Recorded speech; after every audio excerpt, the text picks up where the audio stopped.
Emails show feds asking Florida cops to deceive judges. Police in Florida have, at the request of the U.S. Marshals Service, been deliberately deceiving judges and defendants about their use of a controversial surveillance tool to track suspects, according to newly obtained emails.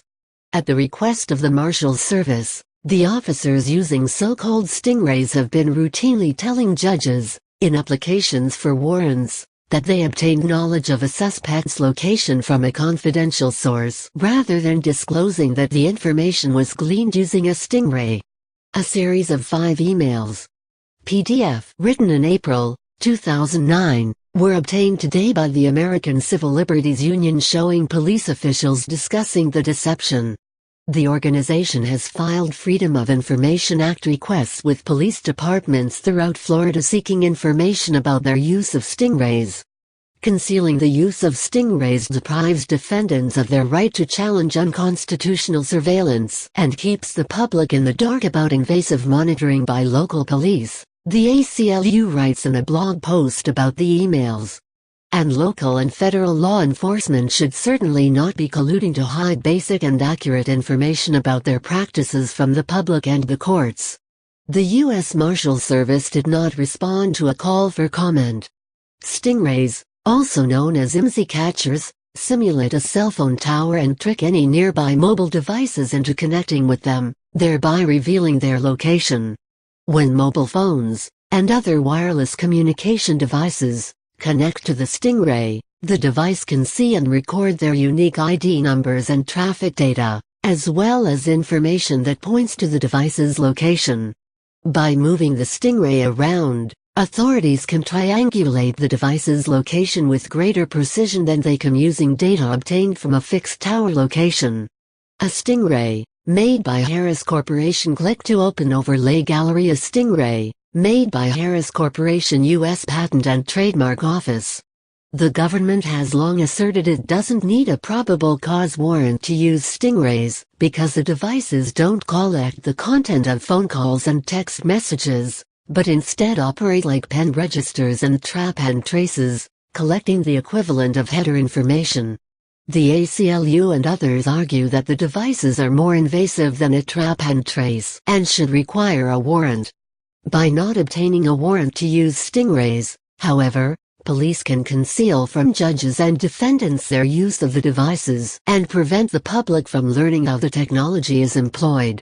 But the emails released Thursday show police in Florida are going even further to conceal their use of the equipment when they seek probable cause warrants to search facilities where a suspect is located, deceiving the courts about where they obtained the evidence to support their application for the search.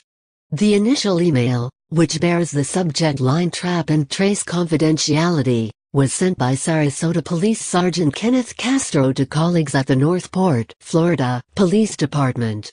It was sent after Assistant State Attorney Craig Schaefer contacted police to express concern about an application for a probable cause warrant filed by a Northport police detective. The application specifically outlined for the court the investigative means used to locate the suspect. Castro informs his colleague that the application should be revised to conceal the use of the surveillance equipment.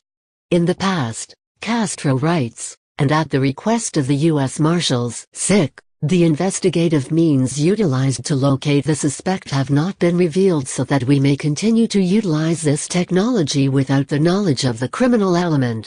In reports or depositions we simply refer to the assistants as received information from a confidential source regarding the location of the suspect. To date this has not been challenged, since it is not an integral part of the actual crime that occurred. Advertisement. He then requests that if this is in fact one of your cases, could you please entertain either having the detective submit a new CA and seal the old one, or at minimum instruct the detectives for future cases, regarding the fact that it is unnecessary to provide investigative means to anyone outside of law enforcement, especially in a public document.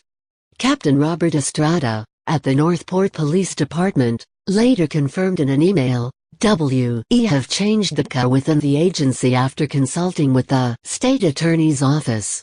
The COPWA that was already within the court system according to the SAO will have to remain since it has already been submitted. At some point in time the SAO will submit the changed document as an addendum. We have implemented within our Detective Bureau to not use this investigative tool on our documents in the future. The release of the emails showing interference by a state attorney and the U.S. Marshals Service comes 2 weeks after agents from the Marshals Service took the extraordinary measure of seizing other public documents related to stingrays from the Sarasota Police Department in order to prevent the ACLU from examining them. The documents, which were responsive to FOIA requests seeking information about Sarasota's use of the devices, had been set aside for ACLU attorneys to examine in person. But hours before they arrived for the appointment to view the documents, someone from the Marshals Service swooped in to seize the documents and cart them to another location. ACLU staff attorney Nathan Fried Wessler called the move truly extraordinary and beyond the worst transparency violations the group has seen regarding documents detailing police use of the technology. The U.S. Marshals Service is not the only entity conspiring with police to prevent the public from learning about the equipment. The Harris Corporation, a Florida-based company that makes one of the most popular models of stingrays called STINGRAY, has made law enforcement agencies sign a non-disclosure agreement explicitly prohibiting them from telling anyone, including other government bodies, about their use of the secretive equipment.